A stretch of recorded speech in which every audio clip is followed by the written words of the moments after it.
Madam ఎట్లుంది కొత్త ప్రభుత్వం వచ్చిన తర్వాత ఏపీలో? ఏపీలో ప్రభుత్వం వచ్చిన తర్వాత ఇంత ముందర అది పాత ప్రభుత్వమే. కొత్తగా వచ్చింది ఎవరంటే పవన్ కళ్యాణ్ గారు వచ్చారు. ఎందుకని అట్లా ఏంటి అలా అన్నారు? ఎందుకంటే టీడీపీ ప్రభుత్వం పాతగానే ఉంది. అది ఎప్పటి నుంచో నేను పుట్టక ముందల నుంచే ఉంది అది. నేను పుట్టి కూడా 40 ఏళ్ళు అవుతుంది. ఆయన వచ్చి కూడా ఇప్పుడు మన చంద్రబాబు నాయుడు గారు రాజకీయంలోకి వచ్చి కూడా 40 ఏళ్ళు అయిపోయింది. ఈ టీడీపీ ప్రభుత్వంలోకి వచ్చి కూడా దగ్గర దగ్గర 20-25 ఏళ్ళు అయిపోయింది. ఉంది అలాగా. కానీ ఇప్పుడు కొత్తగా ఎవరంటే మెయిన్ ట్రెండ్ అండ్ వణుకు పుట్టిస్తుంది ఎవరంటే పవన్ కళ్యాణ్ గారు. పవన్ కళ్యాణ్ గారు వెన్నులో వణుకు పుట్టిస్తున్నారు. ఎందుకు అట్లా అంటే ఏం చెప్తారు అంటే ఇప్పుడు రీసెంట్ గా ట్రోల్ చేస్తున్నారు కదా షిప్ ని సీజ్ చేయండి అనే డైలాగ్ తోటి. సో మీరేమో వణుకు పుట్టిస్తున్నారు అంటున్నారు. మరి అది ట్రోల్ కాదు కదా, రియలే కదా. మరి ఇప్పుడు బియ్యం కామెడీ ఎవరు చేశారు కామెడీ? అంటే సీజ్ చేయించండి షిప్ లో ఆల్రెడీ నార్మల్ అసలు ఏం లేదని పవన్ కళ్యాణ్ గారు కామెడీ చేశారంటే నేను కొడతారా బా ఏపీ ప్రజలు జాగ్రత్త.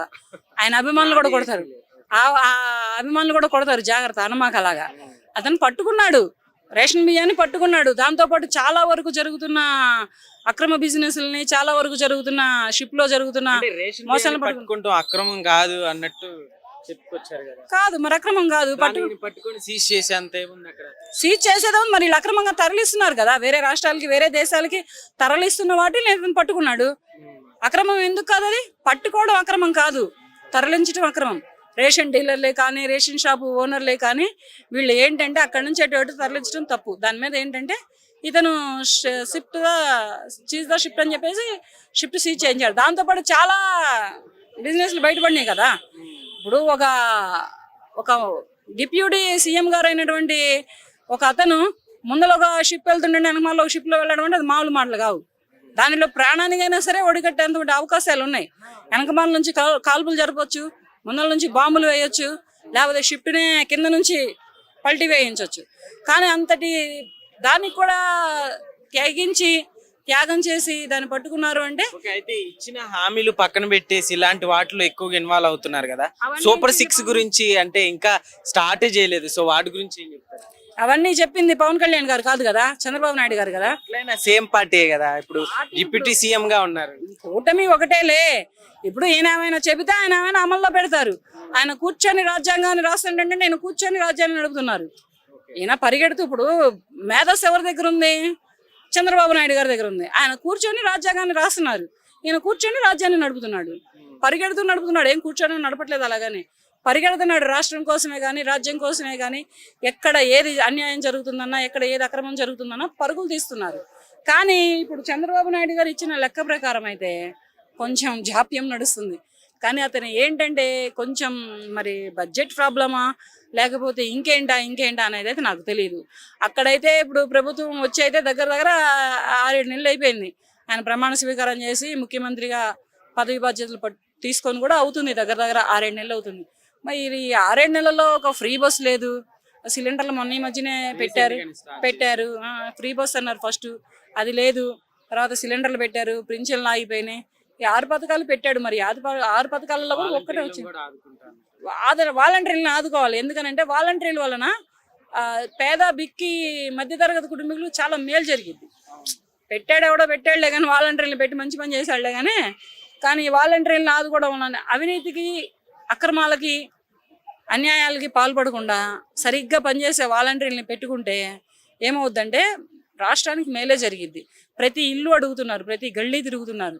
ఏ ముఖ్యమంత్రి, ఏ ఎంపీ, ఏ ఎమ్మెల్యే, ఏ వార్డు కౌన్సిలర్ ఎవ్వరూ తిరగనటువంటి తిరుగుడు, ఎవరు చేయనటువంటి పనులు ఈ వాలంటీర్లు చేస్తున్నారు.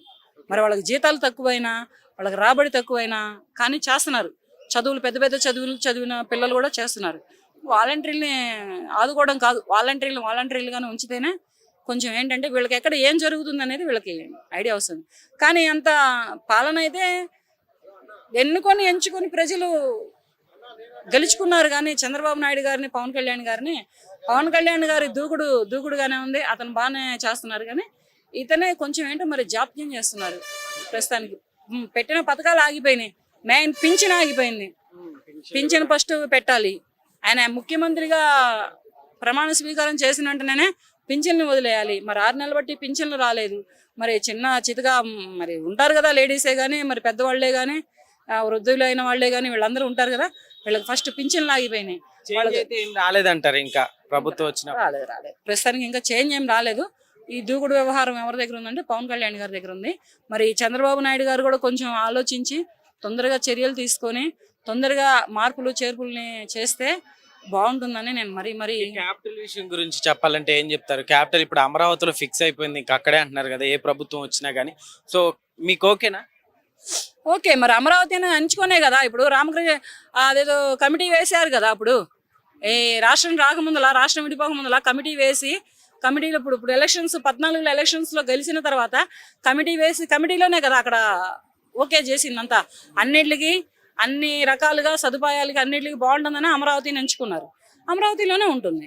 ఎవరో ఏయో వచ్చి పిచ్చి కుక్కలకు మళ్ళీ వాగి 3 రాష్ట్రాలు చేస్తాం 6 రాష్ట్రాలు చేస్తాం అన్నంత మాత్రాన ఇక్కడ కదిలేదేమీ ఉండదు. ఎందుకని 3 రాష్ట్రాలు కూడా వద్దన్నారు కదా, మీరు వద్దనుకుంటున్నారు కదా. సో అసలుకి జగన్మోహన్ రెడ్డి గారు కూడా కేవలం 3 రాజధానులు అని చెప్పారు. సో జగన్మోహన్ రెడ్డి గారు కూడా సో కేవలం 11 సీట్లతోనే అయిపోయారు.